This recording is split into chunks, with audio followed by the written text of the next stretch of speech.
simplement. Je vous donne un exemple anecdotique. Dans un groupe de distribution, en un an, on avait réussi à diviser par 2 le turnover. Et justement, en s'appuyant sur le management. Bon, c'était une entreprise de retail dans le bricolage. Et on s'est rendu compte, dans leurs entrepôts, ils portaient tous un tablier de la couleur de la marque. On a fait 2 choses qui ont coûté 0 € à l'entreprise au passage. On a réinventé le contrat de travail. C'est-à-dire que le contrat de travail, aujourd'hui, c'est aberrant, mais c'est devenu un document administratif, géré de manière administrative par les équipes RH. Alors que le contrat de travail, c'est le premier rite symbolique de la contractualisation entre un individu et un collectif. Premier outil, absolument essentiel. Ben, qu'est-ce qu'on a fait? Là où hier, la DRH envoyée par la poste, comme ça c'est toujours, hein, c'est un doc administratif, on l'envoie par la poste, on a mobilisé les managers opérationnels, c'est-à-dire le patron de celui qui allait être embauché, réunion en tête à tête, il lui lit son contrat, ce qui d'ailleurs permet au manager de connaître le contrat de ses collaborateurs, ce qui n'est pas le cas dans beaucoup de boîtes, et une fois le contrat juridique signé, il lui commande le contrat du vivre ensemble. Et on a rédigé un contrat du vivre ensemble. C'est quoi notre vivre ensemble? Donc la culture dont on parlait tout à l'heure. Premier point. Deuxième point, toutes les personnes en période d'essai dans les entrepôts portaient un tablier d'une autre couleur. Ce qui fait que les collègues, comme les clients, savaient que la personne c'était un petit bleu. Et au moment où la personne était validée, le patron avec son équipe du magasin, du dépôt, réunissait tout le monde, pas avec des huiles, pas avec les grands mamamouchis, le local, l'équipe, le noyau dur, et devant tout le monde, remettait le maillot, le tablier de la bonne couleur. Ben, je vous assure, j'ai assisté à 2 remises de maillots comme ça dans cette entreprise. Ce sont des jeunes qui et ils étaient au bord des larmes. Quand vous avez 60 personnes qui applaudissent, etc., qui disent bienvenue, etc., eh bien, clairement, vous n'avez pas envie de filer votre dème 3 mois plus tard, parce que c'est dur, parce que j'ai oublié de me lever le matin, etc. On est dans l'équipe. Ça, c'est la dimension culturelle du management. Troisième territoire sont les salariés eux-mêmes. On parle souvent de salariés ambassadeurs, etc., mais ça, c'est un du langage. Très souvent, quand vous regardez les sites, aujourd'hui, RH, il y a tout, il y a des vidéos, des gars qui sourient bien, je suis heureux dans ma boîte, j'adore, etc., etc. Ça, évidemment, ça fait pas forcément recette, il faut plus de vrai. Mais les salariés, c'est quoi le levier qu'il faut actionner dans une stratégie de marque employeur? C'est la fierté d'être. Comment je valorise la fierté d'être ma boîte? Très bien. Et ça, c'est tous les leviers de la motivation, de l'appropriation, du langage, également évidemment de la formation, ça va sans dire, mais comment je fais en sorte, alors c'est extrêmement important aujourd'hui à l'aune des réseaux sociaux, vous ne pouvez pas encapsuler la parole des salariés. Mais pour autant, il ne faut pas avoir peur de la parole des salariés. Aujourd'hui encore, quand on dit à des dirigeants, c'est pourquoi vous ne feriez pas un blog, un réseau social, etc. Le premier réflexe, c'est comment on contrôle? C'est possible aujourd'hui. Dans l'ancien monde, on pouvait peut-être contrôler. Aujourd'hui, au contraire, il faut faire confiance. Et ça, les réseaux sociaux sont un véritable accélérateur de prise de conscience de cette confiance. Donc la fierté d'être. Et quatrième territoire sont tous les publics externes. Alors quand on parle de marque employeur, on pense tout de suite aux candidats. Mais avant de penser aux candidats, il faut penser aux médias, la presse, les blogueurs, les influenceurs. C'est eux qui vont parler aussi de vous, de l'entreprise. C'est l'opinion publique, les clients de l'entreprise, B2B, B2C, on commence, et évidemment les candidats. Et là, l'ambition de ce territoire, c'est de donner envie de la marque. Pourquoi je vais côtoyer? Exemple très concret, moi ça fait 5 ans que vraiment je crois dur comme ça, dur comme fer à cela. La raison d'être d'une boîte, c'est pas d'être sur LinkedIn, Facebook ou autre, c'est de devenir son propre réseau social, qui permettra demain d'agréger toutes ces parties prenantes. Je suis une marque fière de ce que je suis, mature, si je peux permettre à mes clients de parler à mes collaborateurs parler à des citoyens, etc., en toute liberté, dès lors que les uns et les autres ont en commun une certaine appétence de ma marque. Bon, ben ça, c'est le sens de l'histoire. Il commence à y avoir des entreprises qui commencent à se préoccuper un petit peu de ce sujet. Donc, vous voyez, si on résume, il ne peut pas y avoir de marque employeur sans une expression claire de l'ambition humaine de la gouvernance. 2, il ne peut pas y avoir de marque employeur s'il n'y a pas un modèle de management cohérent et harmonieux. Encore une fois, chaque entreprise devant avoir son propre modèle. Ce n'est pas du copier-coller, hein, très clairement. Je citais tout à l'heure quelques exemples d'entreprises familiales, elles sont toutes uniques, elles sont toutes exclusives, parce qu'elles ont un modèle véritablement en elles. 3, il ne peut pas y avoir de marque employeur sans ambition. Aujourd'hui, on est dans le déni de la marque employeur.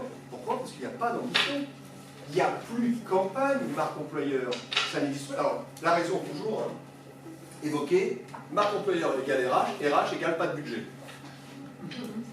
Maintenant, il nous arrive de sensibiliser des directions générales en disant, mais attendez, vous n'allez pas investir, vous n'allez pas dépenser 1 euro de plus. Mais si vous prenez 2, 3, 5% du budget pub marketing et vous l'affectez à votre marque employeur, ça changera tout en termes de réputation. C'est donc un choix stratégique de gouvernance. Le seul problème auquel on se heurte, c'est que, et c'est impressionnant ce que je vais vous dire, parce que moi ça me bouleverse à chaque fois, quand il y a des appels d'offres marque employeur, on ne voit jamais de dirigeant autour de la table. On ne voit quasiment jamais de DRH autour de la table. Des acheteurs, des chargés de recrutement, des responsables marque employeur, parce que c'est devenu à la mode. Mais tous ces gens-là, ils n'ont aucune vision stratégique. Ils n'ont aucun pouvoir. Aucun pouvoir. Donc, soit après, vous avez le courage de dire, écoutez, moi je ne participe pas à votre appel d'offres si je ne vois pas le grand Mamamchi, soit vous vous pliez, etc. Donc ça, après, c'est des choix. Mais c'est ça qui est dramatique. C'est que ce concept qui n'a jamais été aussi important sur le plan culturel, vous l'aurez bien compris, avec l'évolution sociologique, il n'y a quand même pas 36 fonctions dans l'entreprise qui peut les accompagner. La RH est quand même censée être au premier rang de l'évolution sociologique, tout ça, des nouvelles générations, des organisations de travail, etc. Mais s'il n'y a pas plus d'ambition, si on ne prend pas ce sujet à bras-le-corps pour en faire véritablement l'axe central du corporate de l'entreprise, eh ben, ça reste un petit concept creux qui souvent fait plaisir parce que tiens, on a fait un joli site, on a fait une page Facebook et ça, mais c'est de la guignotte, ça ne renvoie pas à de la fierté. La marque employeur, c'est vraiment une question de fierté d'être. Soit on est fier de sa boîte et on le gueule haut et fort et on le partage, soit on reste discret et puis on passe son chemin. Voilà. Les appels d'offres sur ces thèmes-là, c'est des entreprises, des organisations de quelle taille à peu près? Oh, il y a beaucoup de tout. Ça peut être des PME. Ça peut... Alors, ce qui est intéressant des PME, c'est souvent là par contre il y a des dirigeants. Oui, c'est pour ça. C'est clair. Finalement, c'est là que ça se passe en fait. Oui, parce que toutes les. Vous savez, déjà en France, 96% des entreprises sont des PME. Oui, c'est pour ça. Parce que pourquoi on parle tout le temps des grandes entreprises? Les médias. Voilà. Les médias. Ça sert à rien. Absolument. C'est pas là que ça se passe. Absolument. Oui, il faut peut-être s'adapter par nécessité parce que toutes les générations vont aller ailleurs. Dès que vous parlez monde du travail, les médias font raccourci avec les grandes boîtes du CAC 40. Dès que vous parlez dialogue social, rebelote, c'est syndicats du CAC 40, Médec. Et la veille, elle est ailleurs. Elle est aussi ailleurs. Ce qui ne veut pas dire pour autant qu'il n'y a pas des choses extraordinaires dans des grandes boîtes. Attention, hein. Moi je ne jette pas tout le monde avec l'eau du bain. Hein. Il y a des grandes boîtes du CAC 40 remarquables sur le plan humain. Vraiment remarquables. Et parfois celles qu'on n'attend pas. Hein. Je pense à certaines grandes enseignes de distribution. J'étais dans le siège d'une boîte ce matin, énorme, énorme. J'étais bluffé, mais vraiment bluffé par l'attachement porté à l'humain, les conditions de travail. C'est hallucinant, c'est même trop, je trouve. C'est remarquable. Oui, monsieur. Alors, comment un RH a supposé que le DG ne veut absolument pas louer un budget supplémentaire à la marque employeur, comment les RH peuvent, avec le minimum qu'ils ont, travailler sur la marque employeur, par exemple? Quel conseil, en fait, vous pouvez... Alors, c'est le degré de connerie du DG. S'il est très élevé, vaut mieux démissionner. Hein. Donc, autrement dit, on ne peut rien faire, en fait. Non, si. Ce qui est intéressant aujourd'hui, c'est avec le digital, vous pouvez sortir... Il y a 10 ans, sur ces sujets-là, c'était la prime au plus fort. J'avais un gros budget, j'achetais de l'espace partout, j'existais, on voyait que moi. Aujourd'hui, on rentre dans l'ère de l'intelligence. Donc, je peux très bien, pour des coûts modestes, créer et développer un contenu extraordinaire. Je vais vous donner un exemple.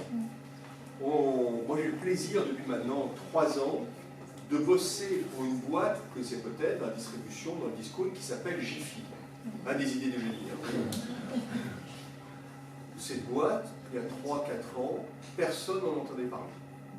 Un jour, j'ai à l'agence Philippe Ginessé, le président, qui m'a amené par un ami, et je vois ce petit bonhomme qui est fondateur, qui a créé cette boîte il y a 33 ans, qui, passez-moi la formule, se mettait la rate en courbouillon parce qu'il ne trouvait pas l'idée qui allait bluffer ses équipes pour les 30 ans de sa boîte. Mais il se rendait malade, vraiment. Il dit, bon, ils savent tous, est-ce que je fasse une fête, mais bon, je veux les surprendre, tout ça, etc. Puis je découvre un homme, mais qui habitait, et je vous assure, j'en ai pas vu 2 comme lui, habité par l'amour de ses équipes. C'est un truc de dingue, il vient du ruisseau, c'est un autodidacte, son premier job, il était maquignon, il était à la des vaches chez ses parents, etc. Et aujourd'hui, il pèse 1 milliard, sa boîte a fait plus d'1 milliard de chiffre d'affaires, c'est quand même pas rien. Et il est habité par le renvoi d'ascenseur, la présence du vent, par l'amour aussi. Déjà, j'étais très surpris de cette dimension forte comme ça d'amour. Et je lui dis, écoutez, c'est à vous la rockstar de votre boîte, et on va inverser le truc, on va mettre vos salariés sur le devant, ils vous aiment, c'est évident, on est sur le terrain, mais c'est hallucinant. Et donc on a créé un challenge qui s'appelle Jiffy du talent. Jiffy du talent, on a proposé aux équipes, carte blanche, volontariat, de faire une vidéo 2 minutes sur leur talent. Vous allez sur YouTube, vous tapez Jiffy du talent, c'est comme vraiment de la carte. On a eu 250 vidéos balisées. Alors certes, il y a eu des nanars, mais il y a eu des choses extraordinaires. Je vous cite 2 exemples qui m'ont bluffé. Le service comptabilité. Ils ont refait un film d'animation avec des poupées, Barbie, tout ça, etc. Les 30 ans du service comptable. Les premiers 100 millions, les 500 millions, les fêtes, etc. Tout en film d'animation. Vous vous rendez compte? Tout ça, évidemment, en dehors de leur genre de boulot, etc. Un truc de dingue. Ce film, incroyable. L'autre film qui m'a bluffé, les mecs qui poussent les palettes dans les camions, dans l'entrepôt. Eh bien, ils ont imaginé, partant de l'entrepôt jusqu'au bureau du président, tout un parcours, c'est le jeu des dominos. Ils ont fait tomber plus de 1000 palettes. Il faut le calculer, c'est des nuits parce qu'ils faisaient ça la nuit, pour que personne ne les voit, etc. Vous imaginez un peu le truc? C'est rentré au Guinness des records. C'est un truc incroyable. Eh bien, ce challenge qui a donné lieu à une cérémonie de remise des prix, enfin, c'était vraiment fou. Moi, j'ai vu dans cette boîte un acte de communion à 1000 personnes dans une salle. Impressionnant, parce que les mecs, ils y croient, ils sont là-dedans, et ils réussissent, ils sont à la transparence totale. Mais là où ça devient très fort, c'est que ce président, tous les ans, au mois d'octobre, donc 2 mois avant la grosse saison de décembre, il prend son piano, il charge son comité de direction derrière, et il avale en 1 mois 20 000 bornes. 20 000 kilomètres. Et il visite 50% de son parc, c'est-à-dire 250 magasins. L'année suivante, il y a 250 magasins autres. En parallèle, il passe 10 semaines par an avec ses équipes dans des séminaires, etc. Il se donne à fond. Et donc, il a la reconnaissance. Et à côté de ça, il a accepté, parce que tout ce que vivent ses équipes, c'est complètement fou, encore une fois. Et en plus, ce n'est pas une question d'âge, de diplôme, d'origine, ben vraiment pas. Il a accepté de le faire partager. Je lui dis, mais écoute, Philippe, ce que vous voulez, c'est quand même assez rare. Les jeunes, ils dépriment un maximum. Il faut que des boîtes comme ça, vous vous mettiez en avant. Eh bien, là, ça y est, il a commencé à voir la presse, à en parler, etc. Et résultat des courses, eh bien, c'est une boîte dont on parle. Et c'est pas, franchement, pas un gros budget. Franchement, pas un gros budget. Donc, ce qui est génial aujourd'hui, c'est qu'avec de l'intelligence, surtout de l'envie, et évidemment de l'ambition, on peut faire des choses qui font parler de vous sans avoir des plans comme le CAC 40. Merci. Voilà. Merci.